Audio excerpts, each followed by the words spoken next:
technical difficulties. Technical difficulties. Here we go. I think we're on, so hello everyone out there.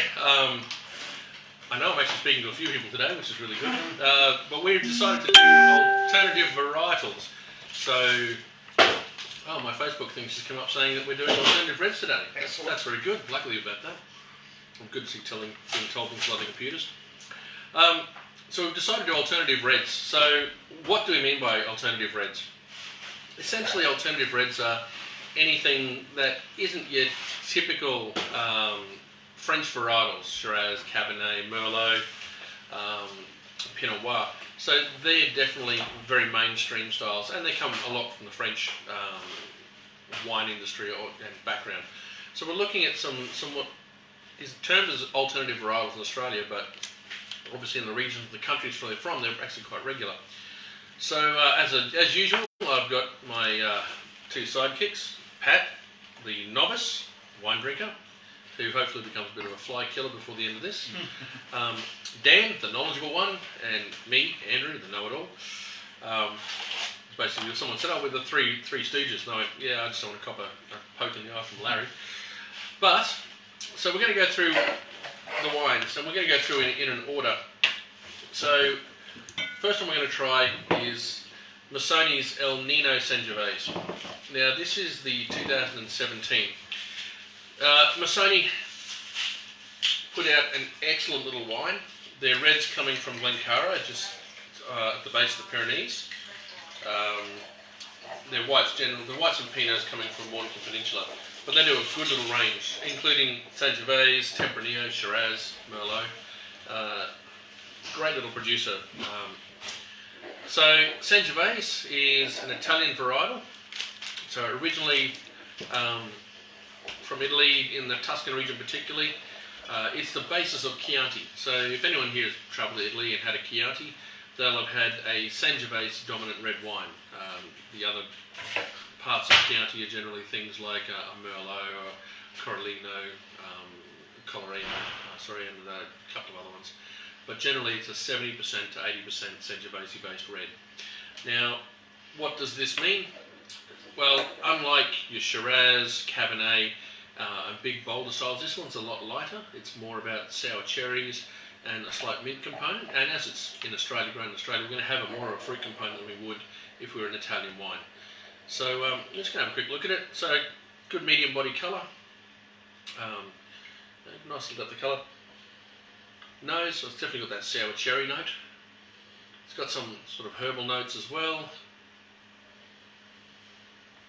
A lot of people get, I get thyme off this, but a lot of people get mint and other sort of really aromatic herbs. You guys? I get that cherry. Yeah, full cherry. Yeah, it's got that really lovely sour cherry. It is not going to be a big, full mouth-filling wine. It's not going to be like a big Cabernet and you have to chew through. So this will be a lot lighter to medium bodied. And you do get that sour cherry. You get some vanillins from the oak that's been used into it. You get a little bit of spice. But yeah, for me it's that herbal quality as well. That mint that can come through as well. I get thyme a lot of the times. But that being said though, your palate may reflect something else. So Pat, just give us a quick rundown of what you think of it. Yeah, you can definitely go to sour cherry. I don't know if it's me, but it's a little bit tart, like from what I'm used to. So the acidity is tart, or the actual fruit's tart? Or? The fruit, Yep. Yeah. So normally when I definitely get the herbal bit. Yeah. So normally when you have a red cherry, we've had it a lot of times setting up in things like Shiraz. Yeah. Which is quite voluptuous and lush. Yeah. This is a sour cherry, so it's not a red cherry, it's more of a sour cherry, where you are going to have some tartness. And the reason that it is a great food wine... Wow, that phone is sounds like it's loud. in. Yeah. Probably Paulette calling. Hello, Paulette. The reason that it is such a great food wine is because the acidity and the flavours are really great, particularly with tomato and pizza. So those pasta dishes are really good. This is a great wine. This is a typical pasta and pizza dish. wine. Fantastic little one. So typical Italian wine.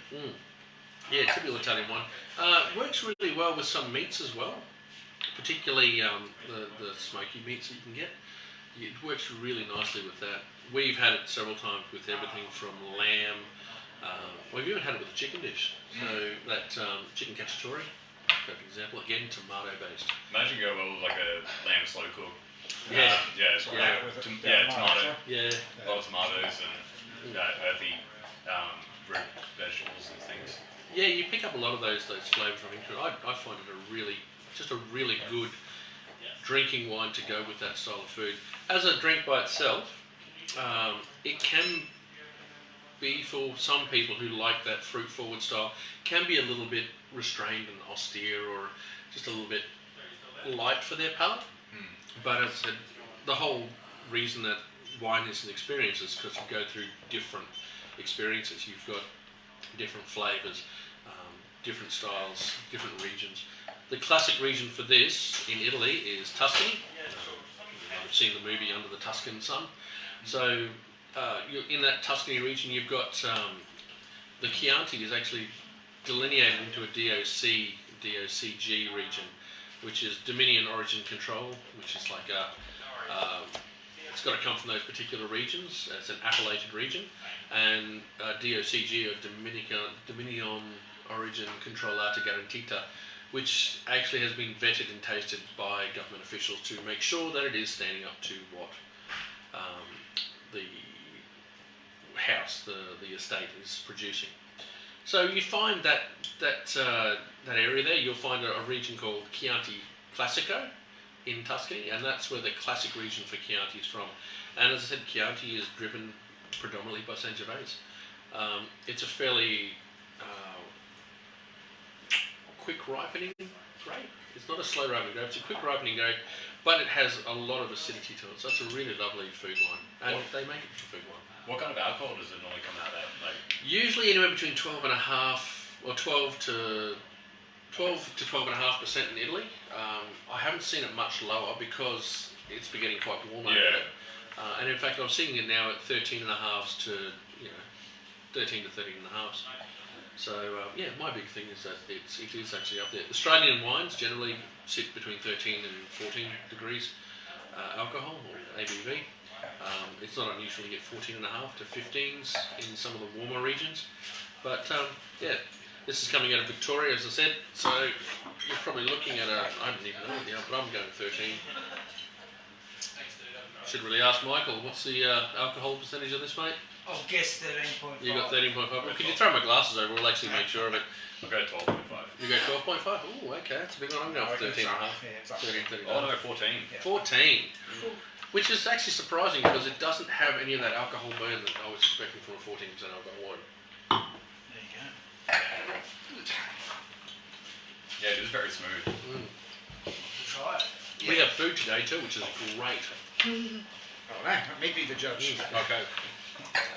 Did you want it? Yeah. I can get you another one. It's all right, I'll just put a couple of thank yous out there as well. Thanks to Laura for coming in and putting the food together for us. Welcome.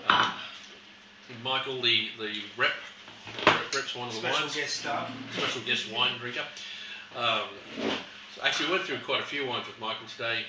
A couple of really good Pinot Grigios that we'll probably do a tasting on in the near future. But at the moment, we'll stick to the alternative reds today. So that essentially is the Masoni El Nino Sangiovese. It's really lovely, Really nice. delightful, a little bit mouth-watering, earthiness. Yeah. So easy to drink. Yeah, it's really good. Michael presented me a 20-point system to adjudicate wine on today, and I had to explain to him how I break down the adjudication for it. He seemed to get it, but it What is this out of 20? okay, we'll go down that road. So anyone that's done the wine judging class with us knows that all wines start at 80 points in judging, and then depending on the balance, length, intensity and concentration, typicity and wow factor is basically how we judge wines.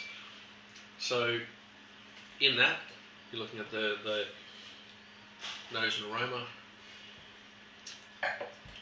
It's well balanced. So I'd give it, probably about, it's usually about 4 points maximum for a balance. So I'd give it 4 quite merrily. Length, it does finish fairly long. I give it about 3 points for that. It's not really long finish, but it still finishes quite long, so that's 7. So that's 87 points it's sitting at.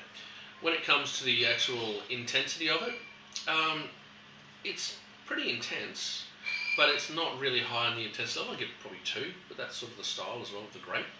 So what are we looking at now? So that's 89, is it? Yeah, 89.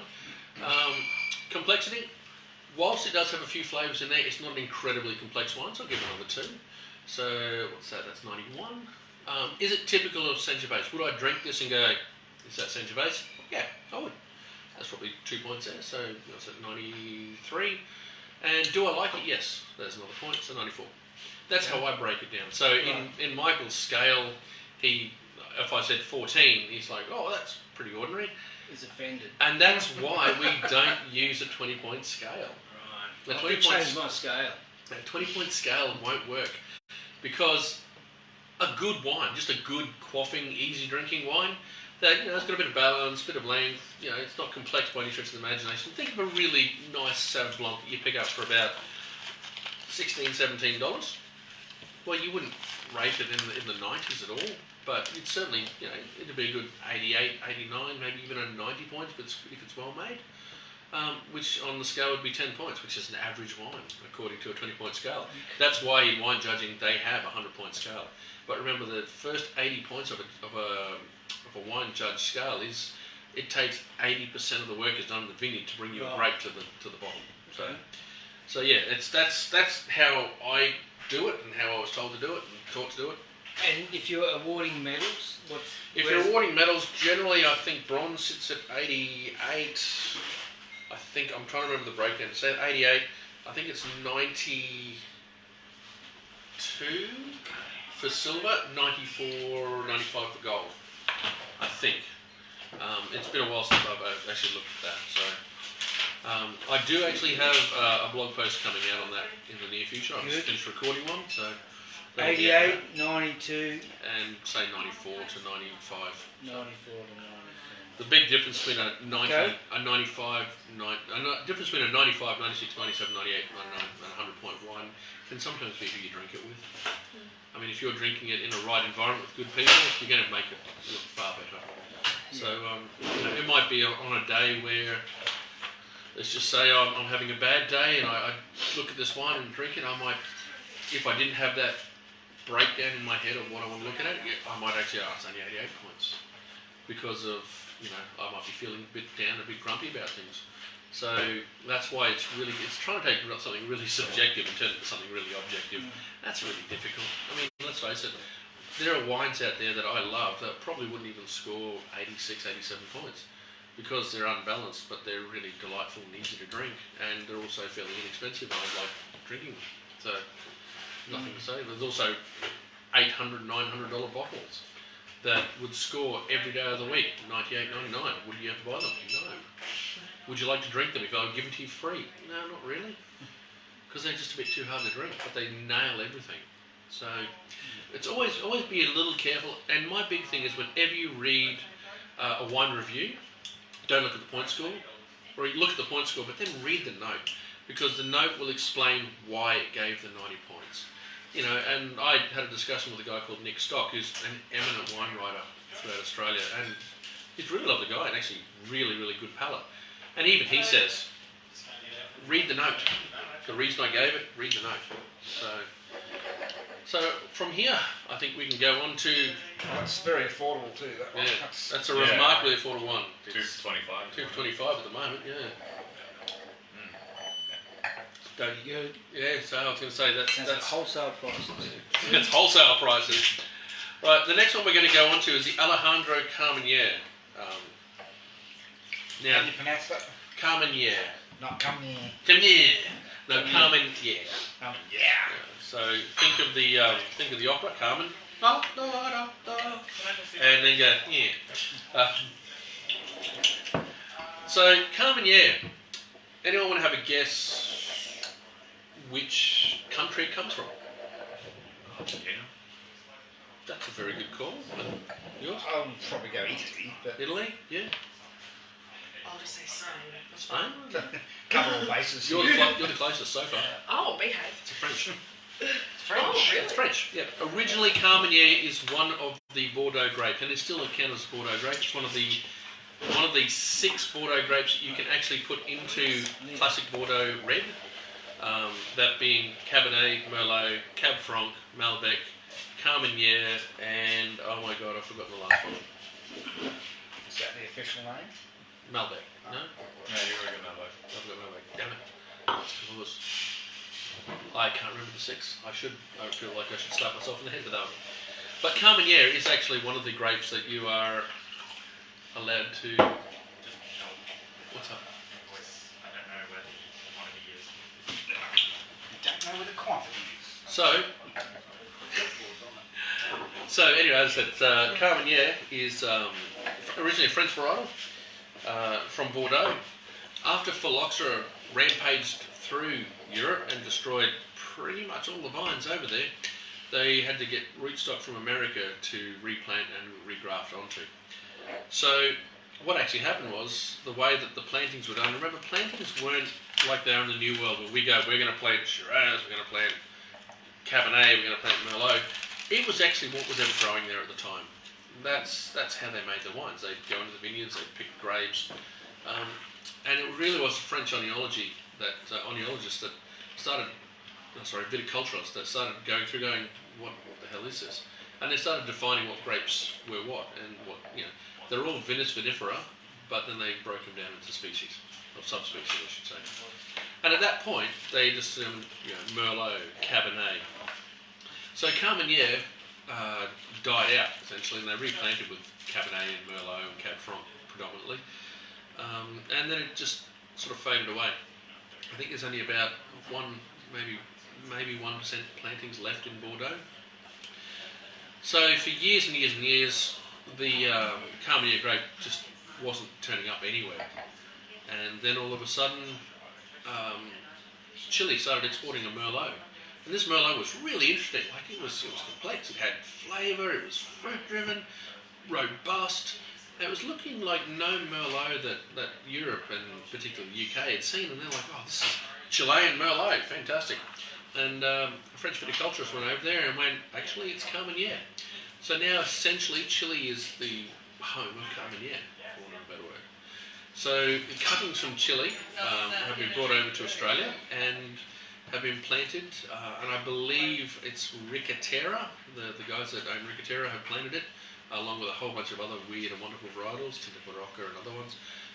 And Alejandro gets their grapes from there to make their Carmenere wine.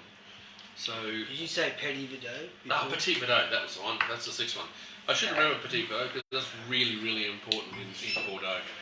It's ridiculously important. In fact, if you can have a really good Bordeaux that's got Petit Verdot as a predominant character or flavour in there, it means that it's been a great vintage.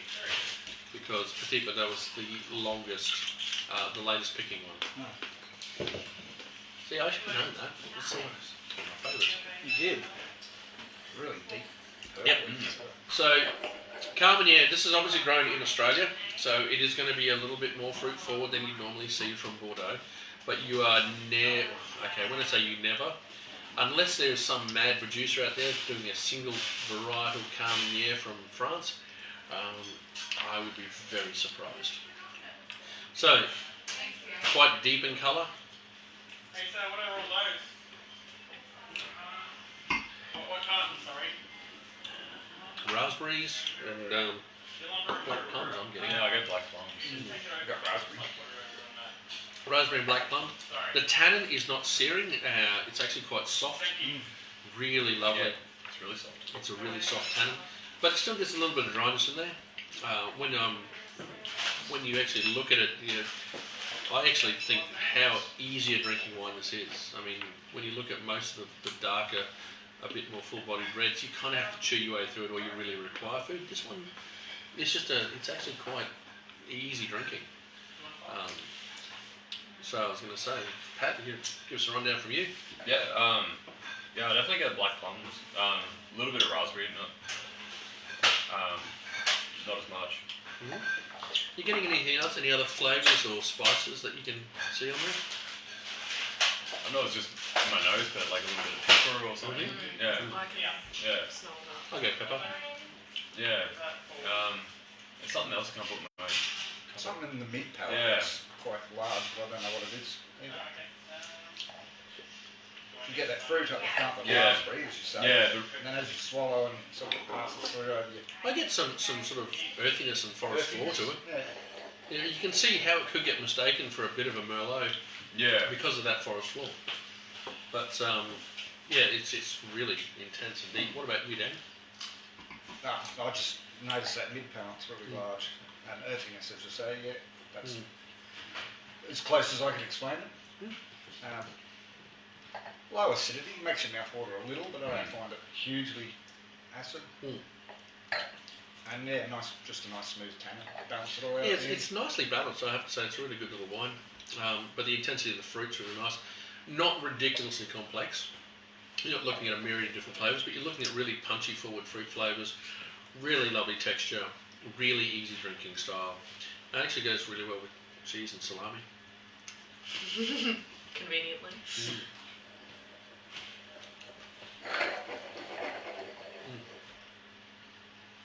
Just trying to figure out what that mid palate.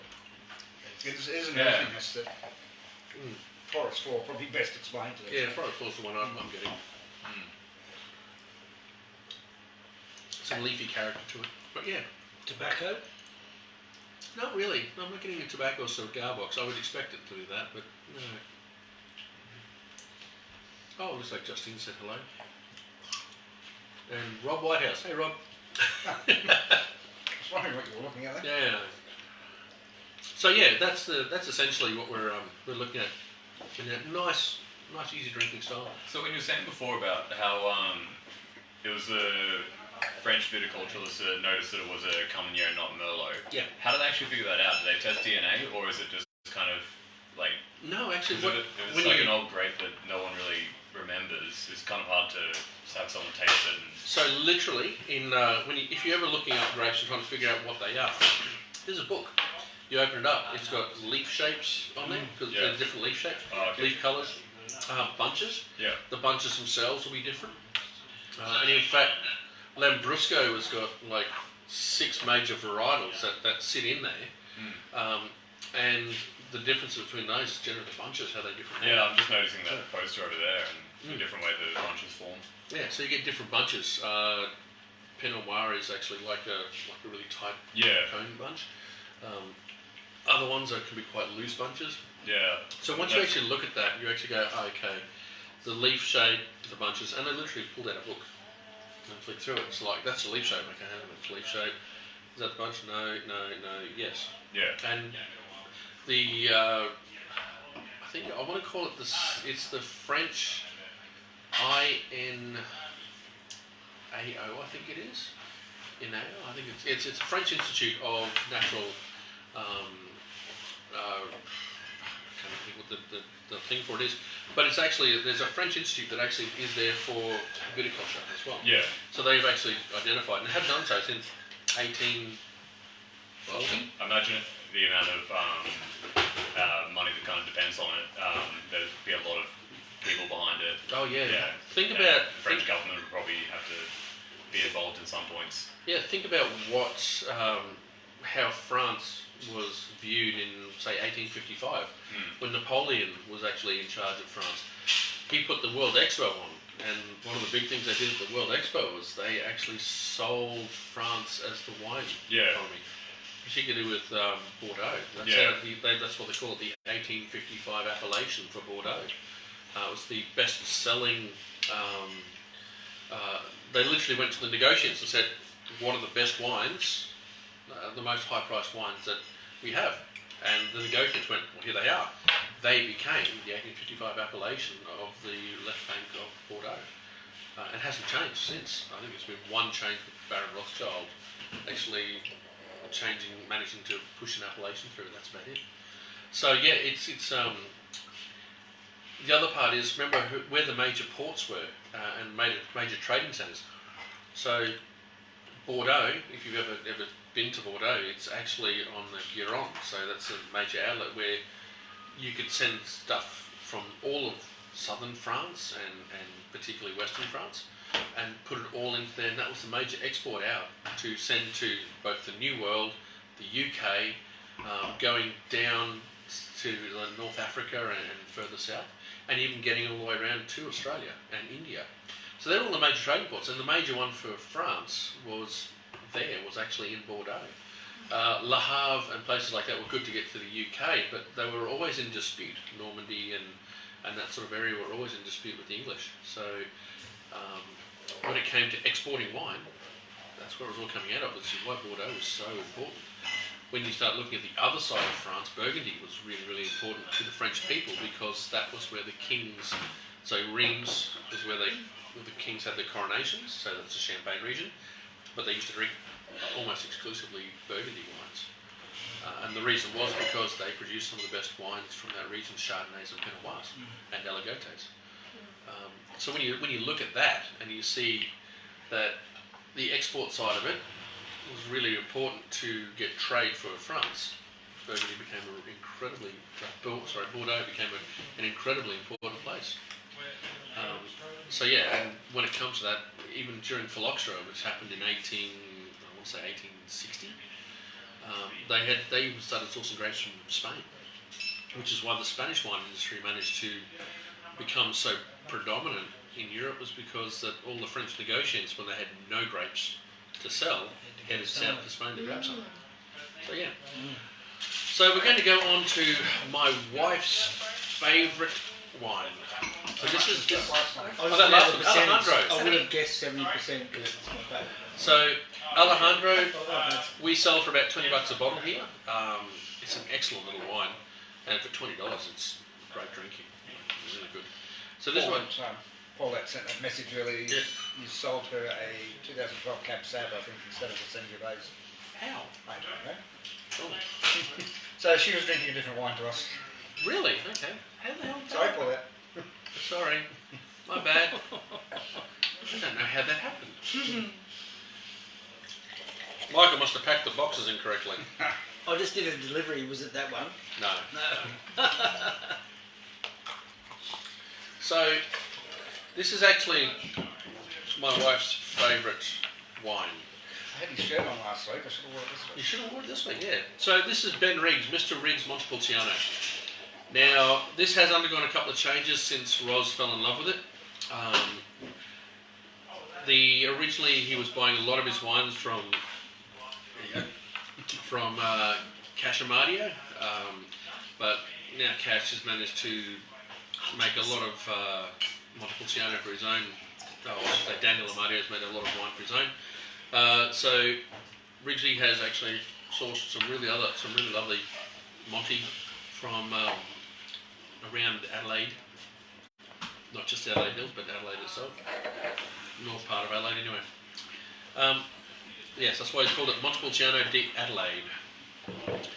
So Montepulciano. All right, we'll play the guessing game again. Which country? Italy. Good call. Where in Italy? Where the little shoe is. Right down the bottom. It's if you don't know. So you're Near the Colosseum. near the Colosseum? No, that's Rome. No, nowhere near that. I failed geography at school, Yeah. to be honest. Okay. So, Welcome to the confusion. So, if I walked into Italy and said, I would like a Montepulciano di Abruzzo, they will give me, from Montepulciano, a Montepulciano di Abruzzo, which is a Sangiovese. Just to confuse you, in the north part of Italy, around Veneto, there is actually a grape called Montepulciano.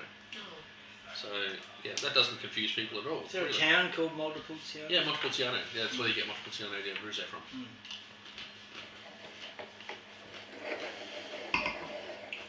That's not confusing at all. No. So, I'll tell you the reasons that Roz loves this wine.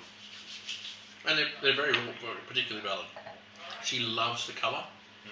The colour is just purple and beautiful. The nose, very perfumed. Sweet flavours, some vanillins, some really, like violets, violets and lilacs. That's good. That is good. The depth of colour on the nose automatically makes you go, oh, this is a really good wine. And then the flavour. Subtle, elegant, beautiful. Wraps around the whole palate. Yeah, it's a Actually full gets in palate wine. under your tongue as well.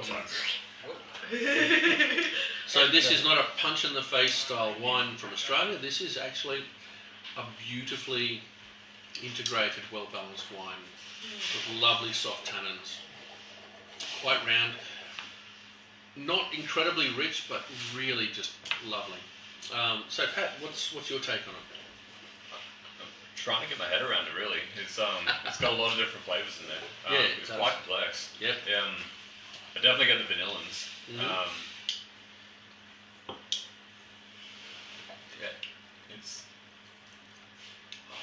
There's a lot to it. Definitely. It's nice and soft. Mm. Really easy drinking, but it's just a lot of different flavors. I can't get it. Yeah, it's quite intense. Dan? Same, full mouthfeel. Yeah. So it's light style, but it goes right through your palate, coats the whole of your tongue, Yeah, it's quite sides of your long-lasting. cheeks, everything. It's very, very soft oak. It's not overpowering at all. No. The tannins are just really well integrated. They just flow right through, just gently. Yeah. Gently gripping, but not. Yeah, I was going to say, for me, it is actually a really good mouth-filling, but not incredibly overt wine. It's one that you put on your palate and go, oh, that's really nice. And then you can have something else afterwards. You can drink and eat as well afterwards.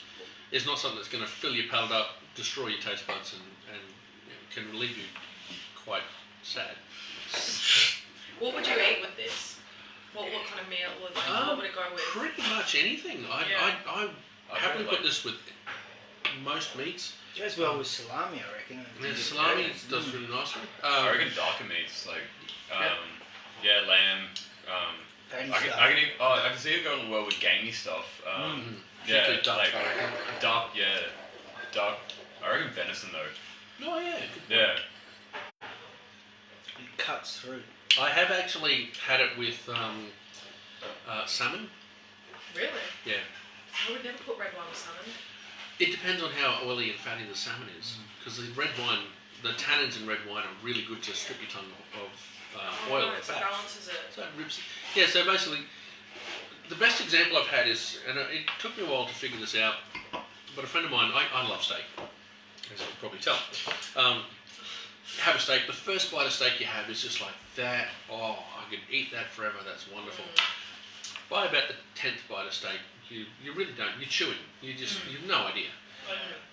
When you put a wine with good tannin, that strips your tongue, good acidity and good tannin, that first bite that you have, and then you have a bit of wine, and that wine strips the proteins and oils and fats from your palate, refreshes your taste buds, and you have that's with a glass of wine, and you have another one. It's almost as good as the first time. So it makes your food more flavourful. It gives you more time to enjoy your food. You don't have to rush to try and finish like you're eating well. It's great. And wine with food is. We have a really bizarre culture in Australia. It's one that we developed from the UK and the English, which is we're here for a drink. Let's get pissed. Let's face it, a lot of the guys got off the boat in the first fleet, took their clothes off, sat down and drank a bottle of rum. And then for 200 years we've done exactly the same thing over and over again. Whereas the European ideal of the way of drinking wine is you never drink wine without food. You're eating constantly like in Spain. It's Small meals. wonderful. It is joyful. And the moment that you start going, I'm going to have a drink, I'll have some food with that. Generally, it slows your drinking down. It slows. It actually slows your eating down as well. You feel more sociable. You talk more. You have a good time. I drink You don't twice as feel much so and eat bad. twice as much. That's my problem. That's what I do too. Yeah, eat it all and drink it all. It's Yeah. great. But you don't feel so rough the next That's day. because it's Yeah. Pinot Grigio. It's only the greatest gift we were ever given on earth. Mm. But as I said, that's how and when I was over in Europe, I had to deal with that. Like oh, let's have a glass of wine. You go into the bar and you say, oh, can I have 2 glasses of Rosso? And they're like, yeah, sure. What would you like to eat? And I'm like, no, nothing. And they look like, really? Oh, fucking tourists. You're an alcoholic. That is a good point because I mean, you're trying to figure out why Australia has like a bit of a negative drinking culture compared to Europe, and I have noticed as soon as I start eating, I slow down drinking a lot, and I've never actually put 2 and 2 together, but that makes a lot of sense. And when you eat whilst you drink, the food actually does soak up the alcohol, so it does get into, like, the same amount of alcohol will go through your bloodstream. So if you've drunk 2 bottles of wine, you are still going to have 2 bottles of wine going through your bloodstream. It just goes in there slower, so you get to enjoy more of the time that you are drinking and conversing and socialising before you become completely inebriated before the But I suppose if you have like 2 bottles of wine over like over 5 6, hours, yeah, it's great. 6 hours with 3 meals and Little snackies. The funny part is we've got really good friends who we sit down to do a dinner with, and we're hoping to do another dinner with you guys really shortly, where we will actually go through, and there will be, say, 6 to 8 of us at the table, and at the end of it, we all wander off, we all catch cabs and stuff and head home, and I'll start putting away the empties, going, holy God, we've gone through, 12 bottles of wine, or, and yet we don't feel tripping over drunk, and it's a really important thing, like, Australian drinking culture, and I think we are getting more that way though, especially with your more idealised sort of craft beer and premium spirits and wine bars. yeah, it's more about the taste rather It's more than about the flavours and effect. tastes, yeah. And in fact, the next generation that are coming up, I've noticed they would spend, rather than buying an entire case, they'll get 2 4-packs of a craft beer and then just have it over 6 hours. Which costs nearly the same. It costs the same amount of money, but You enjoy it more. yeah. and that's the big thing, is that we really do need to have that culture, and it gives me a lot of hope for the future that, that wineries like, well, the guys we've just shown you for the first few, are all going to do really well, because in the future, it's not going to be mass production that, well, it'll always be mass production that'll win the game, but the game can actually be played by everybody. But I found more and more people going away from the liter specials, and then will spend an extra, maybe only be $10, but just that next level upgrade in wine. Like the difference between a $7 bottle of wine and a $17 bottle of wine is so massive. Yeah, it is. Well, it's the same with the spirits. I think we'd probably sell more $60 to $70 bottles of maybe $50 to $70 bottles of gin than what we do. Gin's a big, the big name brands, Yeah. the big name brands. Look, that's price is always going to play a really, really important part in what you can spend your money on. But in all honesty, if you're not drinking ridiculous amounts and you're drinking for more pleasure and more enjoyment, you'll do better. And especially if you're mixing with food and you want to find the right wine for the right food and It actually makes me happy when someone comes in and says to me, I'm having blah, blah, blah, blah, blah. Oh, what do you yeah. recommend? yeah. Because then I can go, all right, flavours. And I'll even ask them, what spices or what's the base for the sauce? And they'll tell me, and I go, oh, yeah, okay, it's this. Because it means that they're thinking about what they're drinking. Yeah. I'm thinking about what they're drinking, and, more likely going to match that You're way as thinking well. about what they're eating. That is true. So, back to Riggsy. So we did a dinner with Ben Riggs, I think it was last year before? Been a while. I've been early last. Well, early last year. And this was actually one of their favourite wines. I find it to be, as I said, Ros loves it. I think it's an excellent wine. And this is a cracker of a wine. I mean, you have to say it's a great wine. About $27, $28 a bottle, which is nowhere near out of the price point, out of the ballpark for people that want to buy something nice for themselves. An occasional wine. But honestly, this is one of those wines that I go, if I could drink this every day, I'd be happy. I like the whole range of Mr. Riggs, to be fair. I really like the Gaffer. I find that just really good, middle of the road kind of Shiraz. Well, actually, as we're thinking about that, next week for our Wednesday wine tasting, we'll be doing Shiraz. And we're doing one for different regions all over Australia. So Victoria, Coonawarra, McLaren Vale and Barossa. Someone did suggest that it would be nice to put in a Margaret River, but I said no.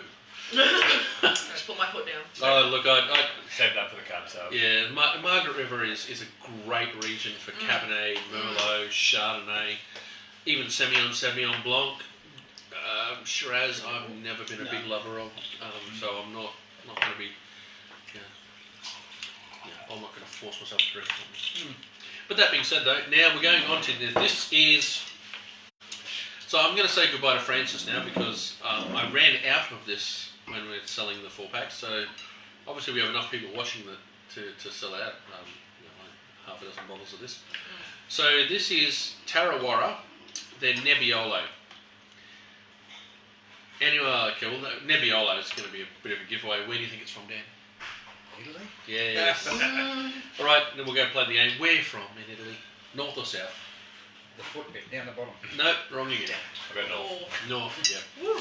So, in a place called Piedmont, or if you're actually from Italy, it's Piemonte.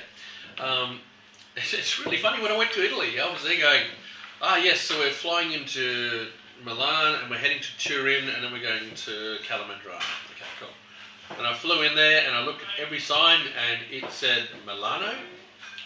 I'm like, what the hell's Milano? Oh no, it's Milan. Oh, I get it now. It's an Italian from Milan. Okay. And then we went to Torino and I'm like, okay, I thought it was Turin, but obviously it's not. No, it's... So English people have actually basically renamed other people's countries. Yes. No doubt. I suppose that's the, we call Japan Japan, and it's not. It's Nihongo. So no, that's Nihon. Sorry, Nihon. Nihongo is the language. So yeah, we've anglicised so many things. It was actually really good to get over there and start talking to them about what their regions are and what they do. And in fact, the most lovely people we met the entire trip was in Calamandrana Alta, and that's Canan and Umberto. They are just magical people. Absolutely lovely. I have to say that in our entire trip of Italy, they were our favourite place. And if we go back to Italy, when we go back to Italy again, we'll be going back up there because these guys were just phenomenal. And the fact that we were drinking Barbera at €2 a litre, and it was awesome Barbera, just like, yes! Cannot lose. Quick tip for you, if you happen to be over in Calamandrana, go to La Verandia. The people don't speak a word of English, but they make the best food. So I've had nothing to do with Nebbiolo. Okay, yes, it's one of these grapes that it's very hard to find. This is the only Australian producer I've found. There's actually, there is several. Leans and really Cootie light. did a Nebbiolo. Is that sorry? Leans and Cootie did a Nebbiolo. Did they? Yeah. When? And why didn't the rep? 15 years ago. I was going to say, why didn't the rep give us that one? 15 years ago. So, Nebbiolo. Thanks. This is actually one of the most expensive and top quality wines from the north part of Italy. In fact, this is what Piedmont has actually built their reputation on, was Nebbiolo. You'll know it as Barolo or Barbaresco, depending on which region it's from. It's actually really not that far apart. They also have Barbera, but it's part of the killer bees that they have. But Nebbiolo. So the giveaway for Nebbiolo, and this is an incredible giveaway, it's a light colour, ridiculously high tannin. What vintage is this? This would be why I should have asked you to bring my glasses to me, but 2016. So the grape itself from northern Italy has obviously been transplanted to Australia, so it should show a bit more. Barolo will always be very light in colour, light to medium at best, but the tannin is always the tannin beast. So No, this is really genuine. Soft fruit. this is actually a lot softer than you'll see in Italy, but the tannin is there. You can feel that drying and kind of turning up in the back palate. So if you're looking at Barolo, is always known as the more masculine style, the more punchy, more powerful fruit.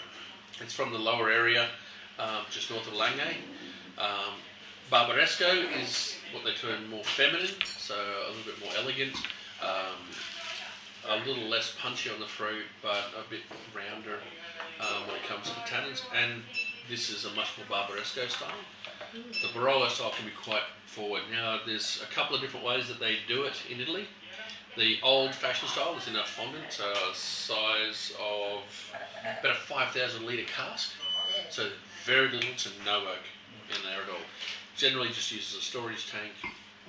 Not a huge oak, maybe deals with a bit of complexity, but not much to add from the oak. However, some new winemakers have actually put it into barriques, which are 225 litre barrels, to give it more punchy flavours. They're sort of the outriders, young gun ideas. You know. But after discussion with one of my favourite wine guys over there, winemakers over there, a guy from Shredderberry, he was just an awesome dude.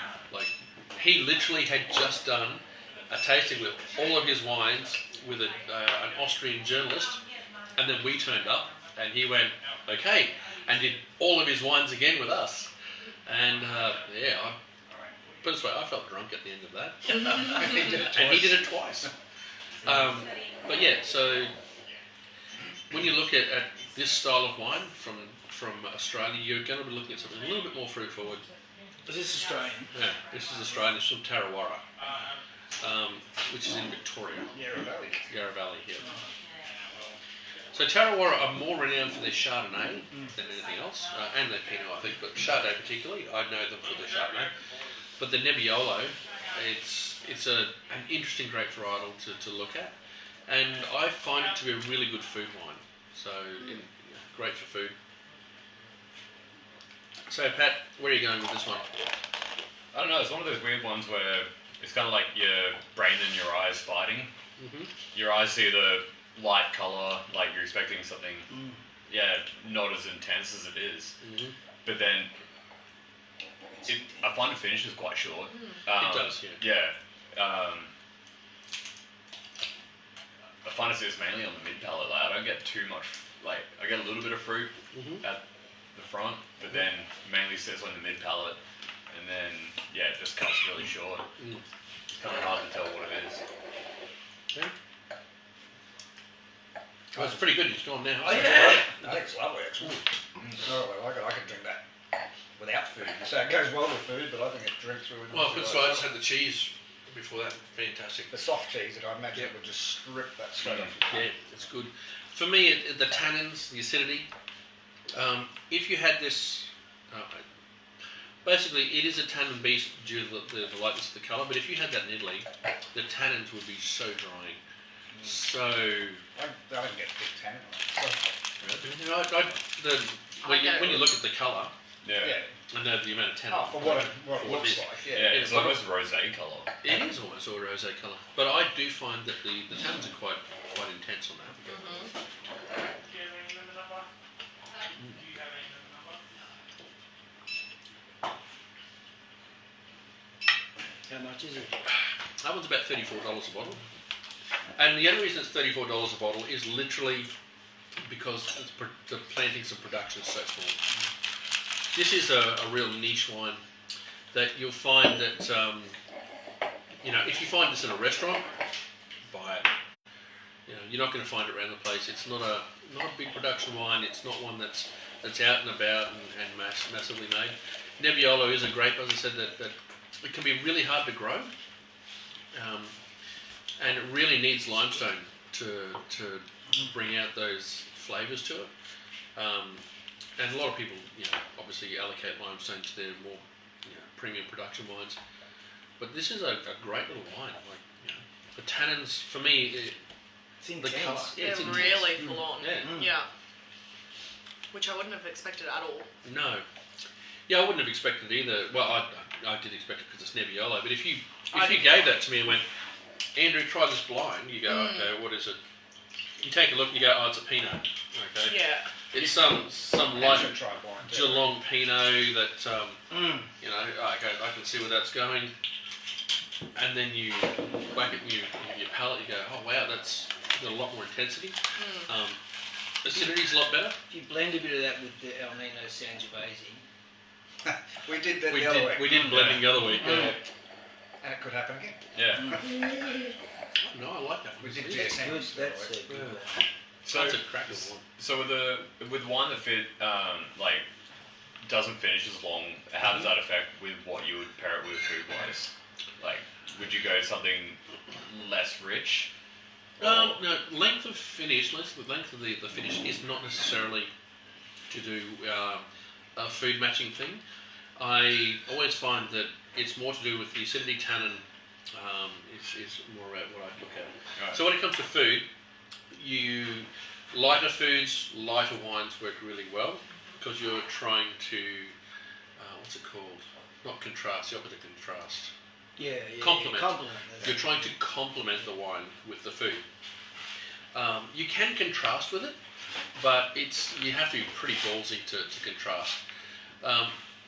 But with contrast, you're looking at big, oily, rich foods to drying, high acidity wines. So that's the contrast for it. So length of finish is not so important, Yeah. except in cases like Indian cuisine. A complex, rich, long finishing wine is pointless when you have it with a curry. Because curry spice will just devastate everything. Yeah. However, if you want to drink, as I said, there's wines a wine that I really like that's would never score highly in any wine competition, but it's a great drinking wine.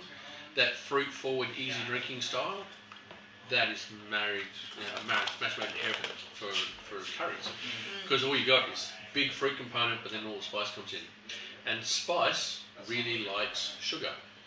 So if you have a sweeter wine, not sweet as in Moscato sweet, but a sweeter style wine, or a wine that's been finished early in the ferment, it'll match much better with curries.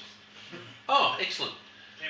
It's a shame it didn't turn up an hour earlier. Francis could have had it. Ah, thank you, Jane. Yeah, thank you, Jane.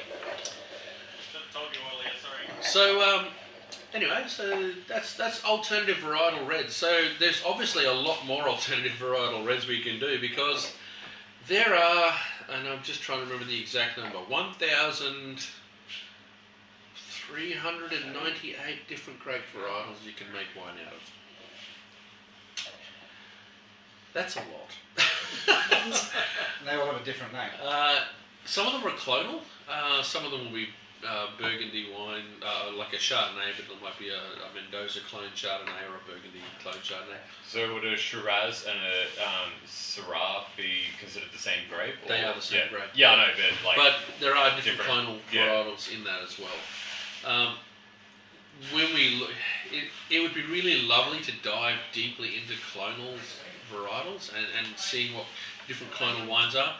In fact, if you want to look at something like that, you really need to go to the nursery project that Yalumba has, where they actually will show you different clones grown on different soils and what they produce.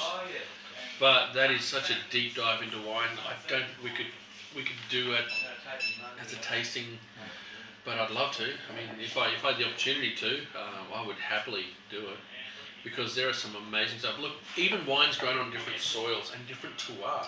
We looked at Chardonnay last week, and you saw different styles of Chardonnay. Yeah. And that's all to do with the region it was grown in. There would have and the been soils it different was on. clones in those Chardonnays. It would have been. For the most part, they were Burgundian, but there was about 3 Mendoza. There was 2 Mendoza clones in there as well. So, Colour was quite different. But that's the oak regime. as well. Yeah. So what you really need to do is, and this is something that will probably never happen, you'll need to have a wine that is produced in the same region of different clones. Now, in Italy, at the Mazzi winery, where I actually did a bit of work, we went through 3 of their Chianti, we went through 6 of their Chiantis, and then we had a look at their thing they called 42. And I went, okay, 42. So I tried the wine, I wrote my notes about it, and she said, oh, what do you think about it? I said, that's a great wine. It's a blend. It's got Sangiovese in it, but it's got Cabernet, it's got Merlot. I can get some spice from Shiraz, with Colorino in there. And all of a sudden she said, no, it's all Sangiovese. 42 different clones of Sangiovese. Oh wow. It was amazing to look at, and to see the different clones, what they bring to a blend was amazing. And I said, is there a way that we could like have a look at the barrels and try and pull apart the wine? And she said, sure. We went downstairs and had a look, and literally different barrels with just massively different wines. So clonal variety is almost as important as grape variety. When you're looking at a species and then trying to break, it's like different humans. You've got, you know, different backgrounds of humanity, Heritage, yeah. different heritage. So I imagine with wines, like since like science keeps growing and evolving and stuff like that, it's probably exponential for wine growth. But then it still seems like the old regions are still winning. Like even though like America and stuff like that might have more funding, but yeah. So when it comes to wines, remember wine is not just a farming business. It's not just a drink business. Yeah. It's actually a very integrated business in regards to what grows well in what regions, what sells well, Yeah. what is it the consumer's looking for. And I mean, there's things like, is it vegan wine? Is it preservative free? Is it organic? Is it sustainable? Is it filtered? Is it fine? Is it... Everyone has different criteria, Everyone's got different don't criteria, yeah. And the criteria that people have, so you're really trying to tick the most boxes you can for the client base that you've got. Now, people that watch this and people that attend wine tastings and stuff, out of the drinking population, they make up maybe 8 or 10% of the wine drinking population. Most people will just buy whatever makes them feel good. Not many are willing to step outside the box. So That's the hardest thing. Is That's the trying hardest to get thing. customers to try When something they've new. drunk the same Yeah. wine. And 20 then it years. could be the same thing with what you had with the I don't Sauv drink Blanc. Shiraz. You could have You might like it. Have you though. tried a lot of them? Yeah. yeah. Give it a go. People are just used to their taste, and Yep. if it steps outside that box, even though it could be still good, Yeah. it's not to what they taste. So prime example is I got a bottle of Sauv Blanc brought back to me, and it was from Waipara rather than Marlborough. The thing is, Waipara has more acidity to it. It's a lot crisper style Sauv Blanc, whereas Marlborough is a lot more fruit-driven Sauv Blanc. And the person said, "Oh, this is turned." And I tasted it and went, "That's fine." I had no problem giving her money back and getting her something else, but It's just personal it's taste. personal taste. I saw that bottle on the counter. Yeah, we'll get you to replace that. Yeah. Anyway, guys, thank you for joining us today. Yeah, as I say, congratulations, guys, for getting to that or more. Well, I you liked got it the bottle. twice. I really liked that. Yeah, I know. I was going to say. All right, so just quickly, which wine do you think was the pick of them for you, Pat? for me, I'd probably have to go with the Mr. Riggs. I love that. I couldn't quite put my finger on what all the tastes were. Like, might have to have a couple more just to see. Mr. Riggs, actually, I really do like, but I've liked Montepulciano for a long time. So Yeah. I haven't tried a lot of Nebbiolo at all, so I do really enjoy that. But Mr. Riggs would still have Yeah. That was actually really surprising though, the Nebbiolo. Like, I wasn't expecting that. I'm actually going to go with my wife because I love her and I sleep with her. So it's Mr. Riggs, 1.5 Montepulciano for me. Yeah, 1.5 me. No. But that being said, though, I will say I'm very, very impressed with Tarrawarra's Nebbiolo. That is a little cracker of a wine. And Nebbiolo, honestly, you want to buy a Nebbiolo? We have some. We have some Barolos in store. They're $80 each. So if you want to try an Australian Nebbiolo, I'd recommend trying the Tarrawarra one. It's about $34. It's on special at the moment. Well, it's on an everyday low price. But anyway, thank you for joining us, guys. So drink well and drink liquor savvy. Cheers. Lekker.